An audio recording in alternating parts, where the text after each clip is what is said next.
धीर धैनम्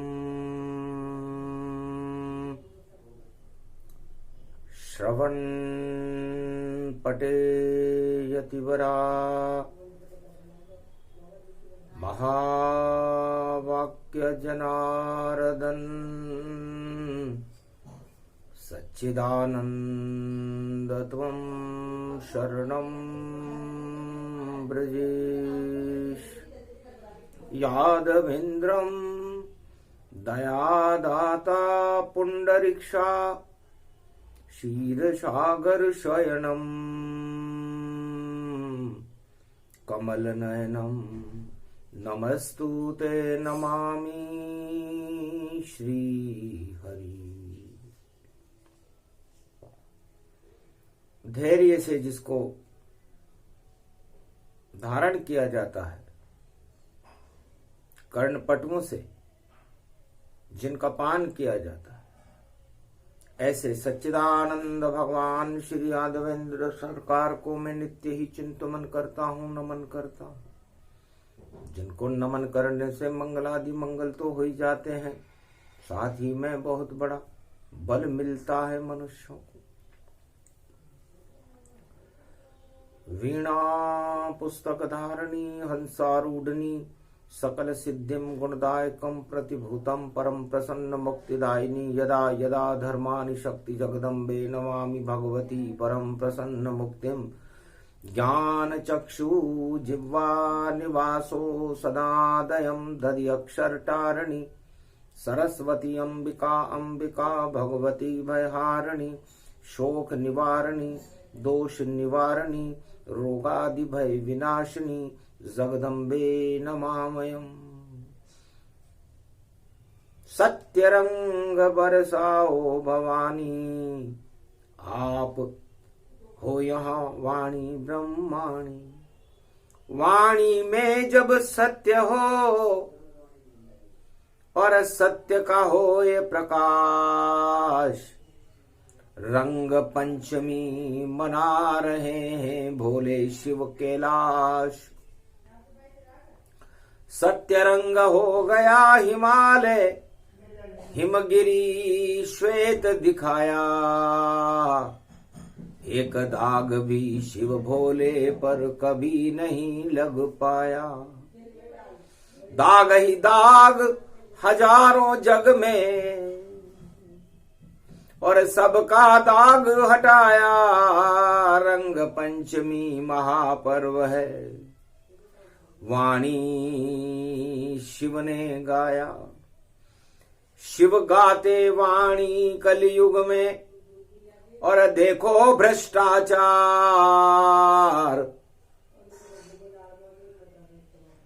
कैसे फैले जगत में, कोई नहीं करे विचार।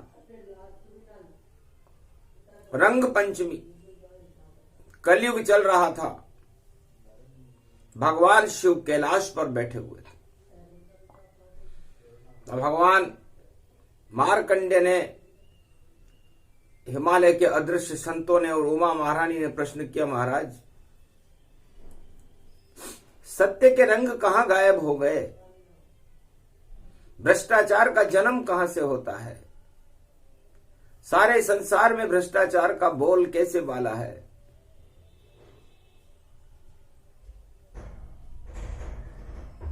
क्या ये कोई वस्तु है या कोई देखो कीड़ा है? इस कीड़े से सारे जग में राजा और प्रजा को पीड़ा है। ये कीड़ा कहां से जन्मा है? इस कीड़े को कौन हटावेगा? युग चार यहां पर गुजर गए, पर ये भ्रष्टाचार नहीं हट पावेगा। कौन हटाता है इसको और किसने किया विचार? इसका जन्म होता कहां से? बोलो शिव कैलाश। महाराज इसका जन्म कहां से होता है और ये फलता फूलता कैसे है और ये संसार में फफूंद कैसे फैला देता है और सारा संसार इसकी चपेट में कैसे आ जाता है। और रंग पंचमी पर भ्रष्टाचार के रंग बरसने लगे तो क्या संकेत करता है। अद्भुत चरित्र वेद में गावा, कलियुग वाणी शिव कैलाश सुनावा। कलियुग काली कालिमा, यहां फैले भ्रष्टाचार, कोई नियंत्रण नहीं कर पावे, कैसी हो सरकार। सियावर रामचंद्र शंकर हरिओम। इसका जन्म सत्य युग में और सबसे पहले हुआ वहां पंपापुर में एक डाकू था और नाम वाल्मीक था उसका। सत्य युग में असत्य और डाकू रूप दिखाए, एक गुफा में बैठ कर सोचे वाल्मीकि मुनि राय। वाल्मीकि सोचने लगा कि मैं पंपापुर में हूं, यहां का राजा बाली है और बाली भी मुझसे डरता है क्योंकि मैं डाकू हूं।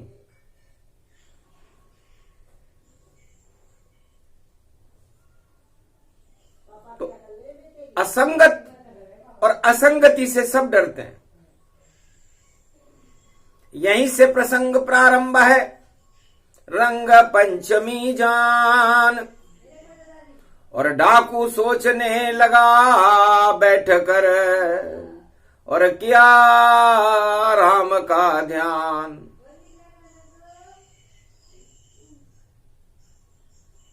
डाकू का काम लूटना होता है, सबसे बड़ा लुटेरा डाकू। और सतयुग में प्रगटाया था और धन्य धन्य वह डाकू वाल्मीकि जिसने कूड़ा हटाया था। डाकू का उल्टा कूड़ा होता है और ये कूड़ा ही भ्रष्टाचार है। तो डाकू सोचने लगा कि मैं क्या लूट रहा हूं। तब सारे संसार की वस्तुएं उसके सामने आ गई। सोना चांदी हीरे पन्ने माणक मोती आए और लूट लूट कर देखो उसने सारे जग को बताए। तो उसने कहा मैं वृद्ध हो गया इन हीरे मोती माणक पन्ने और धन को लूटते लूटते, मगर मेरे हाथ में कुछ भी नहीं है।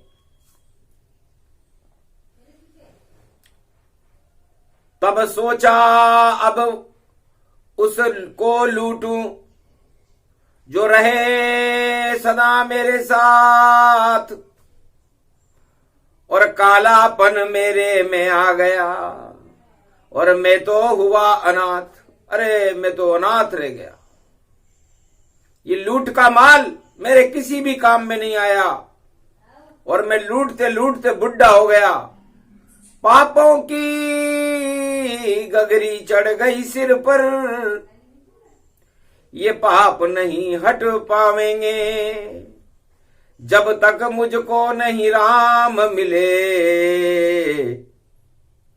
और मेरे श्राप नहीं हट पावेंगे। जिनको लूटा उन्होंने मुझे श्राप दिया। तो मुझे इस भ्रष्टाचार के, इस डकैती के रंग को ही हटा देना चाहिए।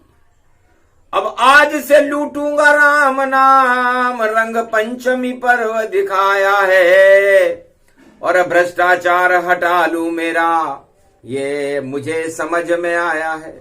तो सतयुग में उमा जी एक डाकू था वाल्मीकि, उसको समझ में आया कि मेरा सारा लूटना बेकार चला गया। तो जितने भी लुटेरे हैं चारों युगों में, उनको अभी समझ में नहीं आया कि लूटने का परिणाम क्या होता है। और डाकू सबसे बड़े लुटेरे को समझ में आ गया कि जो लूटा बेकार था और साथ न मेरे जाए। अब लूटूंगा राम को और राम प्रकट गई जा। मैं राम को प्रकट करूंगा, राम रंग मेरे ऊपर डालूंगा और मैं सारे संसार को बताऊंगा कि लूट सको तो लूट लो एक राम का नाम, फिर पीछे पछताओगे जब हो जाओ बदनाम। फिर लूट सभी हट जावेगी और पोल सभी खुल जावेगी, और फिर राम काम नहीं आवेगा और जगह जेल में पावेगी। तो जेल में जीवन होएगा सारा ही बेकार, बंधन भी बंधन फंसे और बंधन बंटा डाल। आपका इस मृत्युलोक में आना एक बंधन है, और फिर भ्रष्टाचार से लूट का माल एकत्रित करना ये दूसरा बंधन है, और फिर उसकी पोल खुल करके फिर जेल के बंधन में फंस जाना तीसरा बंधन है, और उसके बाद तो फिर क्रंदन ही क्रंदन है, फिर तो चीत्कार ही चीत्कार है। आखिर भ्रष्टाचार का जन्म आत्मा होए, गर आत्मा में तुम राम बसा लो तो भ्रष्टाचार क्षय होए। यह आत्मा राजा है और भ्रष्टाचार राजा से प्रारंभ होता है। यह आत्मा जब मन को, अपने मंत्रियों को खुली छूट देती है इंद्रियों के भोग करने की, वहीं से प्रारंभ होता है भ्रष्टाचार। जैसे वाल्मीकि ने रामचरितमानस वाल्मीकि रामायण में लिखा कि लूट लूट डाकू बना दोनों हाथ हैं खाली, और अब तो छोड़ दी लूट मैंने और लूट रहा वनमाली। राम नाम लूट रहा हूं और आनंद मौज उड़ाए। अब नहीं मानू मन राजा की जो भ्रष्टाचार दिखाए, अब तो मैं आत्मा की बात मानूंगा, मन रूपी राजा की बात नहीं मानूंगा, न दसों इंद्रियों की बात मानूंगा। इनको सख्त पहरा कर दूं, कोई भोग प्रवेश नहीं होगा, कोई रोग प्रवेश नहीं होगा, जो होगा राम ही राम होगा। तो राम लूटने लगे वाल्मीकि और रामायण रच दीन। भ्रष्टाचार सब हट गए और सत्य प्रकाश कर लीन। सतयुग में सबसे पहले सत्य का प्रकाश एक डाकू ने किया, जो कहीं का भी राजा नहीं था। उसने आत्मा को ही राजा बना लिया और परमात्मा के चरणों में रामचरितमानस लिख करके इंद्रियों पर और अपने मन पर नियंत्रण स्थापित कर लिया। ये रामचरितमानस बताती है। तो भ्रष्टाचार का जन्म राजा और प्रजा से नहीं, हर मनुष्य की आत्मा से होता है। और उस आत्मा जब भोग की तरफ मन को प्रेरित करती है, तब मन इंद्रियों के वशीभूत होकर भोग के लिए लालायित हो जाता है और उसका मस्तक झुक जाता है। उसे अच्छे बुरे का ज्ञान नहीं रहता, और जब भ्रष्टाचार और भोगों में फंसने के बाद वह आत्मा मलिन हो जाती है और 84 लाख योनियों में भटक जाती है। उस भ्रष्टाचार को रोकने का एक ही उपाय है, वह है राम। आत्म बल को प्रकट करो और प्रबल करो हर नर नारी। अरे भोगों में मत फंसो रे भैया, वरना डूब जाए नैया सारी। तो सारे कलयुग में सबकी डूब रही है नाव, और पांव भ्रष्टाचार में कहीं टिके नहीं पांव। इसलिए भ्रष्टाचार के इस गंगा जल में उन डूबने वालों के पांव टिक नहीं रहे। इसलिए सीखो वाल्मीकि डाकू से, जिसने रामचरित मानस गाया, और उस बैकुंठ से रामन भगवान को और लीला करने बुलवाया।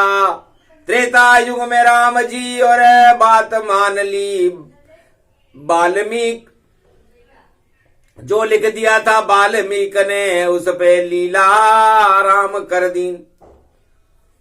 तो है कोई ऐसा बड़ा डाकू? एक भी डाकू नहीं जगत में। देखो वाल्मीकि समान और डाकू होकर भी किया राम नाम गुणगान। तो सारे धन बेकार है और लूट रहा रे संसार, इसी लूट को कहते हैं जग में भ्रष्टाचार। सियावर रामचंद्र शंकर हरिओ।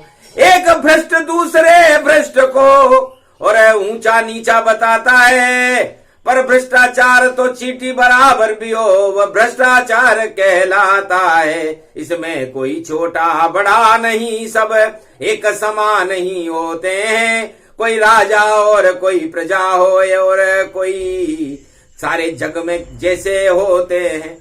चाहे कितना बुद्धिमान धनवान और गुणवान बने, या राजा कोई महान बने, पर कभी नहीं भगवान बने। तो जो भोगों में फंस जाए और राम समझ नहीं पाए, लूट लूट कर जगत को और भोजन भोग उड़ाए, वह सब भ्रष्टाचार है। और होए पतन तत्काल, जो भ्रष्टाचार करे जग में उसका आवे काल। ये वाल्मीकि ने सतयुग में बताया था, जहां पर भगवान भी नहीं थे। उसे पता नहीं था भगवान कैसे होते हैं, उसे पता नहीं था मैं किसकी आराधना कर रहा हूं, किसके चरित्र लिख रहा हूं, जानता भी नहीं था। उसने लूट का माल देखा था, डाकू था। लेकिन परिवर्तन जब होए भवानी, ईश्वर कृपा करे मुनि मानी। शक्ति कृपा सरस्वती जब वाल्मीकि मन होए, अंधकार सब हट गए लूट हटी सब तो राम नाम आत्मा में। और प्रकट किया रे मुनिमान, रामायण रच दी सतयुग में वाल्मीकि भगवान। डाकू भगवान हो गए, मुनि हो गए, संत हो गए। तो हर भ्रष्टाचार आत्मा से प्रारंभ होता है और परमात्मा पे समाप्त हो जाता है। इसलिए भ्रष्टाचार से दूर रह करके हमें आत्मा में परमात्मा को बुलाना चाहिए, ताकि न रहे बांस न बजे बांसुरी। लेकिन यदि आपने अपनी आत्मा में भ्रष्टाचार को बुला लिया, तो भ्रष्टाचार तो काला है भाई, काला रंग फैलावेगा। और रंग पंचमी में रंग काला, और उन सब पर ही चढ़ जावेगा। गोरे रंग सारे काले होए और कालापन छा जावेगा। ये तो कलयुग की बेला है, इसमें श्वेत नजर कोई नहीं आवेगा। सारे काले काले हैं और कलयुग काल समान। और भ्रष्टाचार की गंगोत्री बह रही, कृपा करो भगवान। भगवान शंकर से मार्कंडेय ने कहा, महाराज गंगोत्री जमुनोत्री में भी भ्रष्टाचार की गंगोत्री बह रही है, और आप यहां पर रंग पंचमी पे हम पर सत्य का रंग डाल रहे हो। धन्य धन्य वाल्मीकि मुनि जो डाले राम के रंग। सारे काले हट गए और काल हुए सब भंग। तो उस डाकू ने भ्रष्टाचार करते हुए भी परमात्मा का रंग अपनी आत्मा में सजोया, और रामचरितमानस के रंग सारे संसार पर डाले और सारे काल और कालिमा को ही समाप्त कर दिया। धन्य धन्य वाल्मीकि मुनि रंग पंचमी सतरंग डाला, ऐसा मुनि वाल्मीकि विशाला। सीखो उनसे ज्ञान सब जो रंग सत्य गति जान। वाल्मीकि के शब्दों में जन्मे राम भगवान, सियावर रामचंद्र शंकर हरिओम। भ्रष्टाचार हटा दे गंगा, रामचरित मानस गति अंगा। अंग अंग में राम भर गए, राम का हुआ प्रकाश। शिव भी अभिभूत हो गए, देखे वाल्मीकि मुनियास। वाल्मीकि की शक्ति को देखकर भगवान शंकर प्रसन्न हो गए।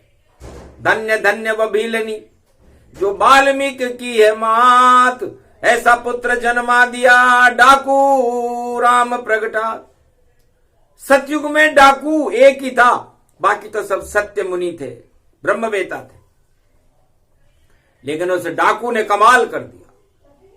डाकू हो तो वाल्मीकि जैसा, बाकी सभी लुटेरे हैं और लूट लूट कर खा गए भैया, फिर भी घर नहीं भरते हैं। ऐसा भ्रष्टाचार फैला गए, और ये किसने विद्या सिखाई है? क्या कलयुग में कोई गुरु नहीं जो गुरु ज्ञान नहीं पाई है?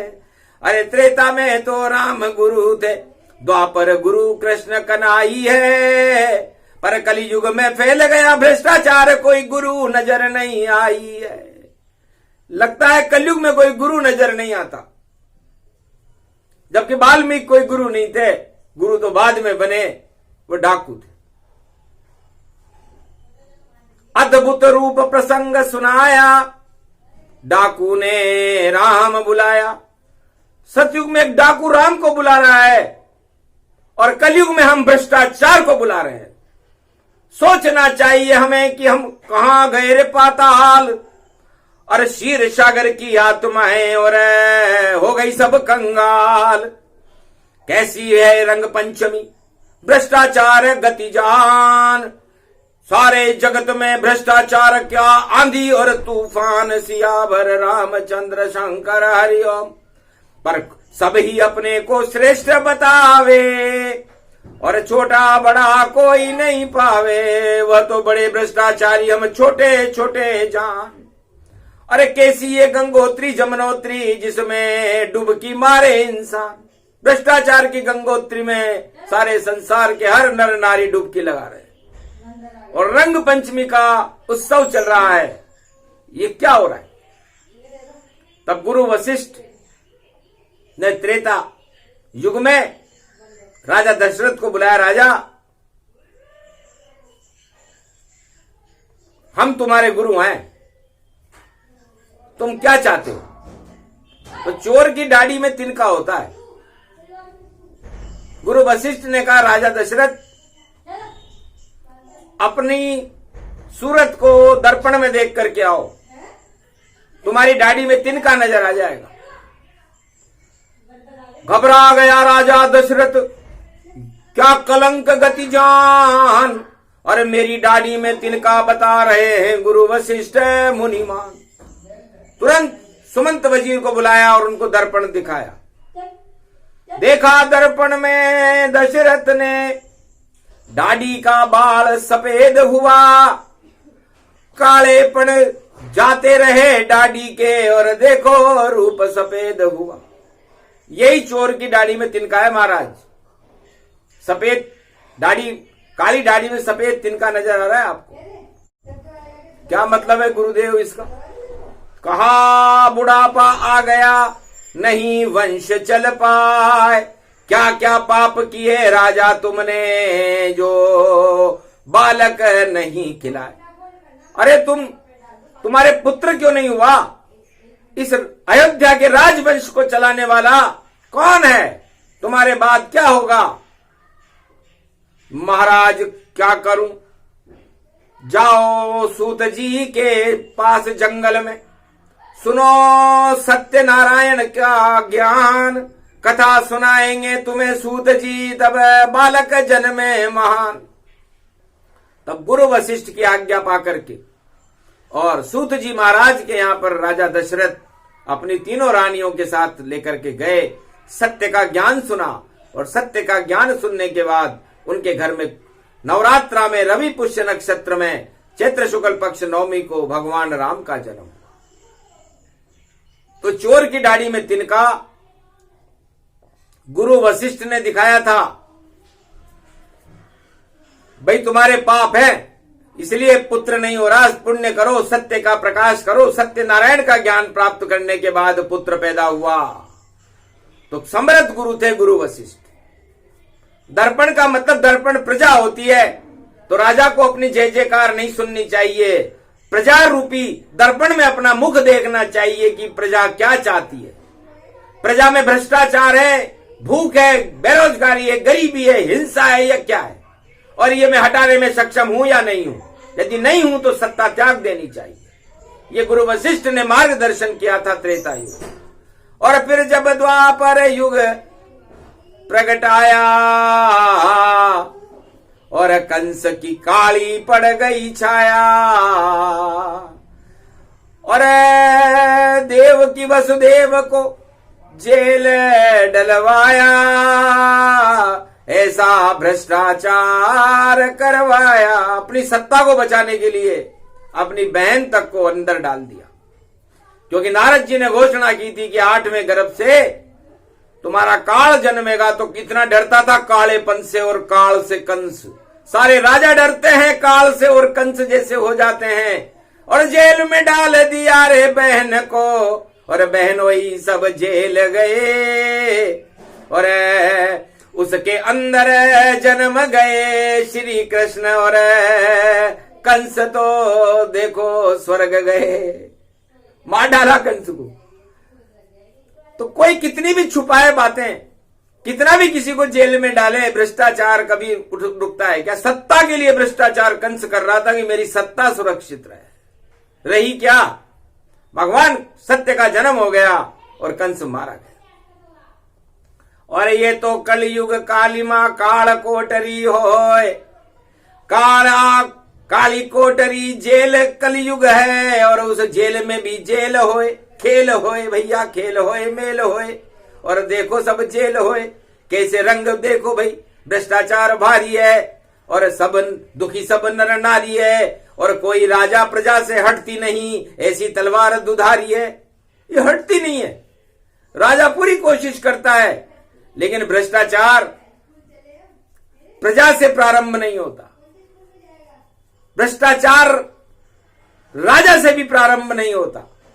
भ्रष्टाचार तो अपनी मनोवृत्ति से प्रारंभ होता है। जब तक समृद्ध गुरु ना हो कलयुग में है नहीं, तो ज्ञान ही नहीं दिया, न राजा को दिया न प्रजा को दिया। आखिर आत्मा का ज्ञान देना चाहिए। आत्मा के अंदर ही भ्रष्टाचार का जन्म होता है, किसी राजमहल में या किसी झोपड़ी में नहीं, किसी विरोध में नहीं। तो जब तक सुधरे नहीं आत्मा और भ्रष्टाचार का नहीं होवे खात्मा, क्योंकि जैसा खाओ अन्न वैसा होवे मन, और भैया सारे फिर सब रहे प्रसन्न। तो जैसा अन्न खाओगे वैसा मन हो जाएगा। तो जब भ्रष्टाचार का ही अन्न खाओगे तो फिर मन प्रसन्न कैसे रहेगा? फिर तो मन में दुर्गंध उठेगी, और दुर्गंध अरबों रोगों को जन्म दे देगी, और उस देश और उस संसार का ही पतन हो जाता है। क्योंकि अन्न परिश्रम का होना चाहिए, सत्य का होना चाहिए, आत्मा में अमृत को भरना चाहिए, राम नाम को भरना चाहिए। राम नाम बोलने से कुछ नहीं होगा। तब कहा महाराज क्या कह रहे हो आप? 5000 साल का कलयुग क्या सारा ही काला है, और कैसे हटेगा ये काला? तब बोला शिव मत वाला है, काल नेमी और काल को देखो, और राम हटाने आते हैं। ये तो सदी 21वीं है भाई, कल की अवतार प्रगटाते हैं। तो कल एक चुंबक आएगी, चुंबक का मतलब जैसे चुंबक लोहे को खींच लेती है अपनी तरफ, तो लोहा काला ही तो होता है, सनी होता है। तो वो चुंबक सारे कालेपन को खींच लेगी। महाराज ऐसी चुंबक हमने नहीं देखी। लो तुम्हें दिखावें अब चुंबक, और देखो पक्षी रूप है बना, और क्षीर सागर में रहने वाला गरुड़ भी उनका शिष्य बना। अब बताओ क्षीर सागर में भी कोई भ्रष्टाचार होता है क्या? जहां पर भगवान विष्णु रहते हैं, जहां पर लक्ष्मी चरण चापन करती रहती है, जहां पर गरुड़ पंख विहार करते हैं, नारद जी घंटा ध्वनि करते हैं, शेष शैया पर भगवान विष्णु विराजमान रहते हैं, वहां भी एक भ्रष्टाचार उत्पन्न हुआ, अहंकार का भ्रष्टाचार था, गरुड़ जी को उत्पन्न हुआ। तो भगवान विष्णु ने कहा गरुड़ जी आपको सस्पेंड किया जाता है, जाओ अब मृत्युलोक में और ये घमंड हटाओ, ये घमंड यहां नहीं चलता है और कोई गुरु बनाओ। तो कहा महाराज किसको गुरु बनाओ? कि जो सबसे ज्यादा काला मिले, तुम हो धोड़े हाथी और उसके चरणों में गिर जाओ तो बुद्धि फिर प्रगटाती। तो तुम्हारा घमंड भी हट जाएगा। तुम्हें बड़ा घमंड है कि मैं वाहन हूं भगवान विष्णु का, मेरे बिना भगवान विष्णु कहीं जा नहीं सकते, पूरे त्रिलोक में चक्कर में ही कटाता हूं। तो अब भगवान विष्णु खुद चक्कर काट लेंगे, अब तुम चक्कर काटो, अपने गुरु को ढूंढो। तब विष्णु ने कहा मुझसे, हे उमा सुनो ये ज्ञान, मैं ही कागभुसुंड बन गया जब विष्णु इशारा जान। विष्णु ने मुझे इशारा कर दिया कि कव्वे बन जाओ। तो कागभुसुंड बने त्रिपुरारी और काला कौवा बन गई त्रिपुरारी, काला कौवा बन गया। पर्वत नीलगिरी जान उस आश्रम पर आ गए। देखो गरुड़ भगवान, गरुड़ जी आ गए, नीचे बैठ गए। क्षीर सागर के विष्णु भगवान के वाहन जिन्हें बड़ा घमंड था, मैंने नीचे बिठा दिया। बड़ी शर्म आई उनको कि मैं तो वाहन विष्णु का, पर धरती पर यहां बैठ गया और ये गुरु मिला है कलयुग सा। काला कौवा मांसाहारी और घिन्न मुझे यहां, ये क्या ज्ञान सुनाएगा, खुद काला है भाई, ये तो काला है। तब कागभुसुंड जी ने कहा भाई काला तू, काला धन है मेरे पास, लेगा? बिना काले धन के तुरा नहीं होवेले कल्याण। और झोली फैला दे रे गरुड़, तुझे देऊं काला धन दान, तब जा करके बनेगा गोरा और फिर बैकुंठ में जाए। जब तक काला धन नहीं लेवेगा, बेटे कथा सुना। यहां कथा सुन, सारे संसार में तहलका मच गया, पूरे त्रिलोक में तहलका मच गया कि काला धन ये तो सबसे भ्रष्टाचार से मिलता है, ये कौन लेकर के आए? तब हंसकर बोले शंकर त्रिपुरारी, और काला कौवा रूप हमारी, ये काला कौवा में ही था। तो जब मैंने राम का ज्ञान सुनाया, कागभुसुंड बना में जाया। तो राम नाम जब बोलकर और काला पड़ दिया हटाए, ज्ञान गरुड़ का हो गया और चरणों में गिर जाए। सारे अहंकार ही खत्म हो गए उस गरुड़ जी के, जो भगवान विष्णु का महान वाहन था। समझ में आ गई उसे बात कि राम श्वेत धन है, क्षीर सागर की शक्ति है, और इसे कौवा भी जप रहा है। कौवा दाना नहीं चुगे, चुगे राम का नाम। ऐसे कागभुसुंड है वह शिव भगवान। तो काला कभी न होता है, कभी राम का नाम, सारे कालेपन को हटा दे वह राम भगवान। तो पक्षी में भी ज्ञान था इतना, राम नाम को लूट लिया, पर फिर भी कालापन नहीं छूटा। देखो राम को लूट रहा, उसने अपना कालापन छुड़ाया ही नहीं कि काला ही मैं अच्छा हूं, नहीं लूट का माल। मेरे से डरता है यमराज और डरते सारे काल घबराते हैं और माल पकड़ नहीं पाए। मेरे पास तो राम का माल सदा मिल जाए, तो राम नाम का माल है रखते कागभुसुंड। अरे गरुड़ और जितने घमंडी हैं, सबका घमंड हटन, सारे घमंड हटाने में कागभुसुंड जी सक्षम है चारों युगों में। और घमंडी का सिर नीचा होता है, भ्रष्टाचार का सिर नीचा होता है। इसलिए भ्रष्टाचार एक ऐसा अचार है जिस पर फफूंद लग चुकी है, और उस फफूंद को कोई भी वैज्ञानिक, कोई भी गुरु कलयुग का नहीं हटा सकता, न राजा हटा सकता, न प्रजा हटा सकती। तो ये कैसे हटेगा? ये रंग पंचमी में भगवान शंकर बता रहे हैं कि ये राम नाम अपनी आत्मा में अमृत भरकर भरने से, अपनी आत्मा पर राम नाम के रंग डालने से हटेगा। भोगों की तरफ जाओगे तो नहीं हटेगा, क्योंकि भोग ही भ्रष्टाचार की जड़ है। न कोई राजा है, न कोई प्रजा है। इसलिए भोग हटाओ आप सब, और हटा लो सब संसार, वरना मिट्टी में मिल जाओ, हो जाओ बेकार। तो भोग हमारी इंद्री और मन है राजा विशाल, और आत्मा की नहीं मानोगे तो आ जावेगा काल। तो आत्मा परमात्मा इसमें भर लो राम, संकल्प करो सब आज से, तो भ्रष्टाचार का काम तमाम। तो भ्रष्टाचार हट सकता है। इसलिए किसी राजा पर, किसी प्रजा पर, किसी कानून पर या किसी भी चीज पर आप निर्भर होकर के इसको हटाना चाहो तो नहीं हटेगा। आत्म संयम, आत्म नियंत्रण, आत्मबल से हटता है भ्रष्टाचार, और ये राम जी ने त्रेता में करके दिखाया था।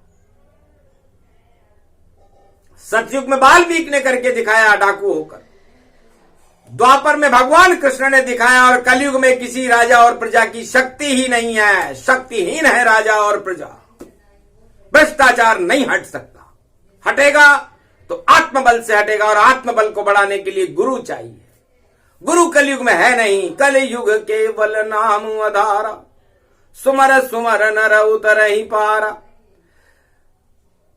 अरे गुरु घंटार रूप गति भारी, और भ्रष्टाचार फैले नर नारी। सारे जगत में कलयुग में फैला भ्रष्टाचार, और फफूंद ऐसी उड़े सभी नर नारी, राजा प्रजा लाचार। तो रंग पंचमी रंग है, राम के रंग लगाओ, और ऐसे भ्रष्टाचार को और गंगा जाके डुबाओ। तब जाकर के देश का होगा है उत्थान। अगर ऐसा नहीं करोगे तो आए कल की भगवान। तो फिर कल की भगवान आएंगे, यह भगवान शंकर ने रंग पंचमी पर कैलाश पर्वत पर बताया। काकभूषण जी हंसने लगे, महाराज आप और मैं दोनों एक ही रूप।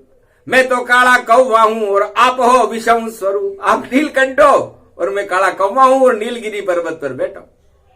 तो बताओ, सबसे ज्यादा काला धन मेरे पास ही है, और काला धन मेरे पास होते हुए भी आज तक मेरे पर कोई कलंक नहीं लगा, और सफेद धन होने के बाद सब पर कलंक लग गया। तो ऐसा सफेद धन किस काम का जो गरुड़ सम हो। अरे कथा सुन रहा मेरी यहाँ पर है, और नीचे बैठे जो नीचे बैठकर राम कथा सुननी पड़ रही है। महाराज कितनी ग्लानि हो रही होगी इस राजा को, जो गरुड़ त्रिलोक के भगवान नारायण का वाहन है। तब जाकर के शिक्षा मिली इसको। तो अपने आप को ऊंचा मानने से, अपने आप को नीचा मानने से कुछ नहीं होगा। ऊंच नीच भ्रष्टाचार में नहीं होती। भ्रष्टाचार किसी जाति और धर्म को देखकर नहीं आता। कोई सी भी आत्मा हो, कहीं भी हो, उसकी आत्मा भटक जाए तो भ्रष्टाचार है, और यदि उसका मार्गदर्शन कर दे तो वो भगवान हो सकता है। तो भ्रष्टाचार भारत में भगवान नहीं, ये तो शमशान है। इस शमशान की राख को हरिद्वार में डुबो देना चाहिए, और हरि के गुणगान करके भारत का उत्थान करना चाहिए। ये रंग पंचमी की वाणी, और जो कोई सुने सुनावेगा। भारत से भ्रष्टाचार हटे, अमृत भारत प्रगटावेगा। वह अमृत रूप कल की भगवान, जो चुंबक बन कर आवेंगे, और सारे कलयुग के काले काले उन सबको अपने में चिपकावेंगे। वो चुंबक निश्चित आवेगा, और नया प्रकाश हो जावेगा, और 21वीं सदी में भारत में फिर राम राज हो जावेगा। इसलिए प्रयास सब बेकार हैं और इधर उधर की बात, और 4 दिन की चांदनी और फिर अंधेरी रात। इसलिए 4 दिन की चांदनी है, भोग लो, फिर अंधेरी रात है। इसलिए भैया अंधेरी रात में उजाला करना हो तो राम का नाम है, और इसे आत्मा में प्रकट करो। राम के रंग अपनी आत्मा में डालो, उसे अपने जीवन में उतारो। सतपंच चौपाई मनोहर जानी जो नर उर धरे, दारुण अविद्या पंच जनित विकार श्री रघुवर हरे। तुलसीदास जी ने रामचरितमानस लिखी उत्तराखंड में। उत्तराखंड का समापन करते हुए, रामचरितमानस का समापन करते हुए भी पंक्तियां लिखी। समझ जाओ ऐसे हटता है भ्रष्टाचार कि सतपंच चौपाई, पहले सत्य के साथ रहो, अपने पंच तत्व में सत्य को उतारो, इसको अपने जीवन को मनोहर बनाओ। यदि आपने ऐसा कर लिया तो फिर दारुण अविद्या पंच जनित विकार श्री रघुबर हरे, तो काकभूषुंड जी बनकर के राम जी आपके समस्त विकारों को हर लेंगे और आपको सिया राममय कर देंगे, और फिर आपके अंदर राम का प्रकाश हो जाएगा। इसे ही रंग पंचमी कहते हैं।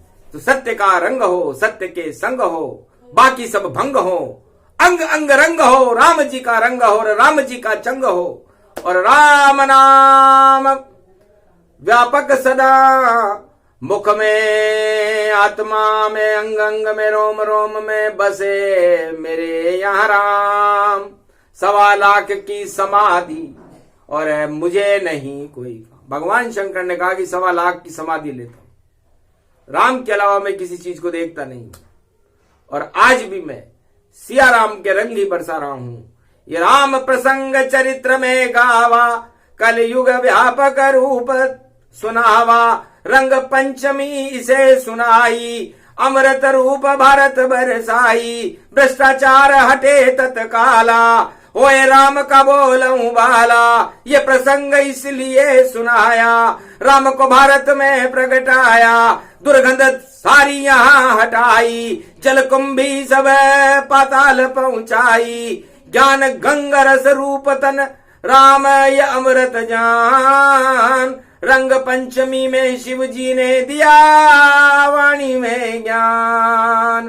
बोलो जय श्री राम, जय कैलाशपति, जय भारत माता की, कल की भगवान की, आज के आनंद की, मार्कंडे भगवान की।